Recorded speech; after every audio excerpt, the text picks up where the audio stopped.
Boa tarde, professor. Boa tarde a todos. Me chamo Pedro, estou no terceiro semestre de Economia. E esse é o trabalho de APC da linguagem Calango. Sou da turma DD. Então vamos lá. O objetivo do meu cálculo, né, de ter escrito esse código, foi calcular o determinante de uma matriz de ordem 2 ou de uma matriz de ordem 3. Porém, ambas são quadradas. Então, matrizes quadradas de ordem 2 e 3. A entrada vai ser um valor da ordem, então a pessoa pode escolher entre uma ou outra, né? Qual que ela pretende calcular. E após isso, depois de uma validação, vai ter os respectivos valores presentes nas matrizes, né? Então, propriamente dito, a matriz. E aí, no final, vai retornar um resultado final do cálculo do determinante, tá bom? Então, vamos iniciando aqui, dentro da função principal. Declarei algumas variáveis inteiras, então o próprio valor que vai ser dito, a própria ordem da matriz, e alguns valores auxiliares, né? Algumas variáveis auxiliares. Continuando. E eu declarei dois vetores, na verdade. Um de ordem 2, então para fazer o cálculo e armazenar os valores que a pessoa vai digitar da matriz 2x2 e para armazenar os valores de uma matriz 3x3. Então, por isso que o limite é 4 e o limite é 9 nessa matriz, tá bom? E aí, as primeiras instruções são uma mensagem de boas-vindas, né, com algumas instruções, e aí logo em seguida ele já pede para iniciar o cálculo da matriz. Você tem que digitar qual a ordem que você quer.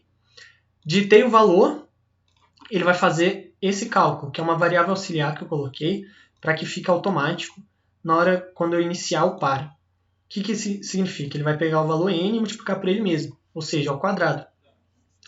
Porque ele vai representar o número de elementos daquela matriz que você quer calcular. Então, se eu colocar uma matriz 2, né, o n2, ordem 2, ele vai me retornar 4, então seriam 4 valores dentro dessa matriz e 3, 9 valores, respectivamente. E aí, depois de fazer esse cálculo, né, uma variável auxiliar, ele vai entrar num looping de enquanto. Então, enquanto n for diferente de 2 ou 3, ou menor que 2, ou maior que 3, ele entra num se para que ele valide, e aí ele vai ficar nesse ciclo até eu digitar o valor que seja aceito, né? Então, um valor 2 ou 3. Valores diferentes, ele vai apresentar essa mensagem. Ordem da matriz incorreta, por favor, digite a ordem possível da matriz abaixo. Ele vai novamente ler a ordem que você realmente quer que seja feito esse cálculo. Terminou esse fim em si, coloquei um valor válido, né? Então 2 ou 3, ele vai terminar o enquanto, mas antes disso ele vai novamente fazer aquele cálculo daquela variável auxiliar que eu tinha dito.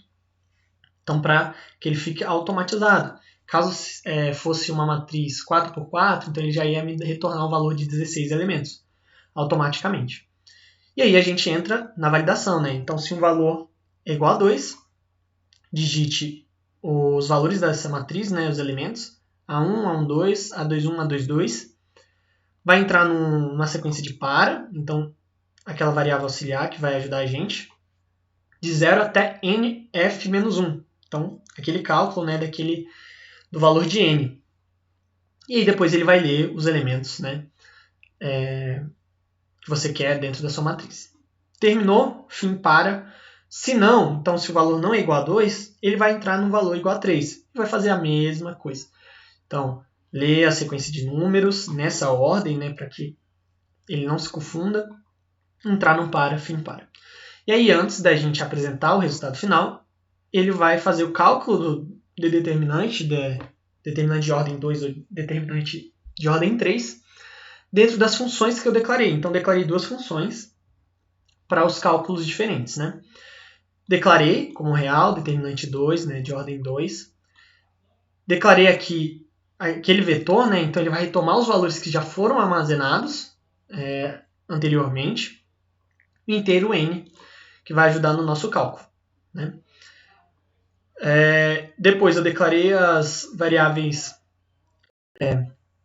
de entrada, diagonal primeira, então diagonal principal, e a diagonal secundária, que elas são feitas para fazer o cálculo funcionar. E o resultado final também declarei. Então a gente entra no n igual a 2. Não... O que eu usei esse n igual a 2? Por isso que a função está declarada com n. Porque senão ele ia acabar fazendo o cálculo desse determinante de ordem 2 e o de ordem 3. Só que se eu escolhendo um ou outro, ele vai dar inviável, ele vai dar um erro, né? Então ele vai calcular a diagonal da primeira, calcula a diagonal da segunda com valor trocado, então por isso que eu multiplico por menos 1. E no final ele vai fazer essa soma, né? Então essa soma equivale à diagonal principal menos a diagonal secundária. Retorna o resultado final para a função e armazena. Caso o n seja outro valor, então a função determinante vai ser calculada de ordem 3 aqui. Mesma coisa, eu peguei o vetor que armazenou aqueles valores escritos anteriormente, juntamente com o valor n, que vai ajudar no nosso cálculo, né, para que ele não calcule novamente o outro determinante que eu quero. Declarei aquelas diagonais, nesse caso são 3 diagonais principais e 3 diagonais secundárias, para no final eu declarar soma 1, soma 2 também. Então, no soma 1 ele vai somar todas as diagonais principais, no soma 2 todas as diagonais secundárias e vai fazer essa subtração, resultando no resultado final 1. Então, soma 1 mais soma 2 retorna resultado final, então vai dar o cálculo determinante final. Retornou para essa função e a gente entra na resposta. Então, novamente, coloquei uma condição aqui. Se n for igual a 2, então ele só vai apresentar esse valor, né, para que não escreva o de baixo do cálculo de determinante de ordem 3. Então, fiz a matriz, então ela vai estar desenhada para que auxilie a pessoa confirmar o valor que foi escrito, se ela colocou na ordem certa. E aí o valor final apresentado abaixo dessa matriz desenhada. A mesma coisa com 3. Então, se a validação não for igual a 2, então se o n, a ordem na matriz, não for igual a 2, vai ser igual a 3. E ele faz esse mesmo desenho, como eu tinha dito. No final, apresenta o valor, né? Então, vamos lá para a apresentação. Então, sejam bem-vindos, aquelas mensagens iniciais, instruções. E ele pede a ordem da matriz. Então, eu vou digitar ordem 2, digite os valores, vou digitar valores qualquer aqui, pronto. Como eu disse, vai apresentar a matriz para que tenha confirmação e depois o valor do determinante correto. Se você pode ver, então 1 vezes 6, 2 vezes 4 dá 8, 6 menos 8, né? Vai dar menos 2, então o cálculo é correto. A mesma coisa para matriz de ordem 3, então vou colocar 3 aqui, colocar alguns valores em sequência para que ele me apresente. Finalizou, todos os valores em sequência. Novamente, eles estão em conjunto para que apresente, né, essa matriz, se foi correto os valores que você colocou nas posições corretas, e aí depois o valor determinante calculado corretamente. A questão de invalidar, né, então, invalidar algumas ordens, eu vou colocar um valor diferente de 2 ou 3, então vai entrar naquele looping 4. Ele entra e apresenta a ordem, e ele vai ficar nesse looping até eu colocar um valor que seja válido. Então, 6 não foi, 7 não foi, 8 não foi. Se eu digitar 3, ele continua o cálculo, tá bom? Então, esse foi o meu código. Eu acho que uma questão que poderia ser melhor, né? Então, uma deficiência desse código é que ele não pode calcular uma matriz de ordem qualquer. Então, uma ordem 4, 5, acho que poderia ter sido elaborada, só que teria que armazenar valores diferentes e seria maior. Porém, o cálculo, assim, a estrutura é a mesma. Então, ela não se difere, só teria que fazer algumas condições, né, para que ela seja o cálculo. Então, o cálculo seria um pouco diferente, teria mais diagonais e assim por diante, ela ia ficar cada vez maior. Se quisesse uma matriz 4x4, 5x5, 5x5, sendo quadráticas, tá bom?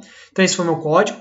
Muito obrigado por quem assistiu e tenha um bom dia a todos. Muito obrigado.